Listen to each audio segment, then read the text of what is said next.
Okay, Ezra 4. Opposition to the rebuilding.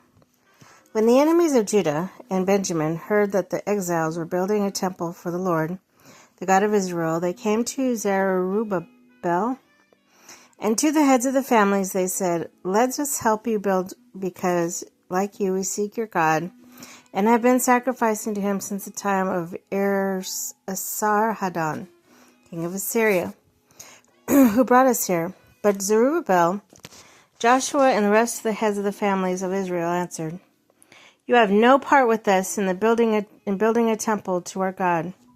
We alone will build it for the Lord, the God of Israel, as King Cyrus, the king of Persia, commanded us." When the people around him set out to discourage the people of Judah and make them afraid to go on building, they bribed the officials to work against them and frustrate their plans during the entire reign of Cyrus of Persia and down to the reign of Darius, king of Persia. Later opposition under Xerxes and Artaxerxes. Beginning of the reign of Xerxes, they lodged an accusation against the people of Judah and Jerusalem. And in the days of Artaxerxes, the king of Persia, Bishlam, Mithridath, Tabeel, and the rest of his associates wrote the letter to Artaxerxes. The letter is written in Aramaic script in the Aramaic language. Rehum, the commander officer, and Shimshai, the secretary, wrote a letter to Jerusalem to Artaxerxes, the king, as follows. Rehum, the commanding officer, Shimshai, the secretary, together with the rest of their associates and judges, officials and administrators over the people from Persia, Aruk and Babylon, and Elamites of Susa, and other people whom the great and honorable Ashurbanipal deported and settled in the city of Samaria, and elsewhere in Trans-Euphrates. This is the copy of the letter they sent to him. To King Artaxerxes, from your servants in Trans-Euphrates, the king should know that the people who came up to us from you have gone to Jerusalem and are rebuilding that rebellious and wicked city.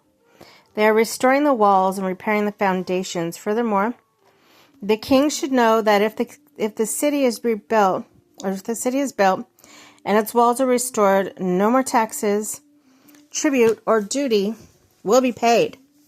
And eventually the royal revenues will suffer. Now, since we are under obligation to the palace, and it is not proper for us to see the king dishonored, we are sending this message to inform the king, so that a search may be made in the archives of your predecessors. In these records, you will find that the city is a rebellious city, a troublesome to kings and provinces, a place with a long history of sedition. That is why this city was destroyed. We inform the king that if the city is built and its walls are restored, you will be left with nothing in Trans-Euphrates. The king sent this reply. To Rehum, the commanding officer, Shimshai, the secretary, and the rest of their associates living in Samaria and elsewhere in Trans-Euphrates. Greetings. This letter you sent us has been read and translated in my presence. I issued an order and a search was made, and it was found that this city has long history of revolt against kings and has been a place of rebellion and sedition. Jerusalem has had powerful kings ruling over the whole of Trans-Euphrates, and taxes, tribute, and duty were paid to them. Now issue an order to these men to stop work so that this city will not be rebuilt and until I so order.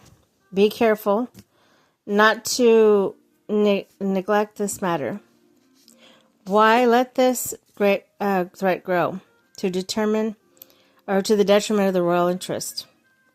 As soon as a copy of the letter of the king of Artaxerxes was read to Rehum and Shimshai, the secretary and their associates, they went immediately to the Jews in Jerusalem and compelled them by force to stop. Thus the work in the house of God in Jerusalem came to a standstill until the second year of the reign of Darius, the king of Persia.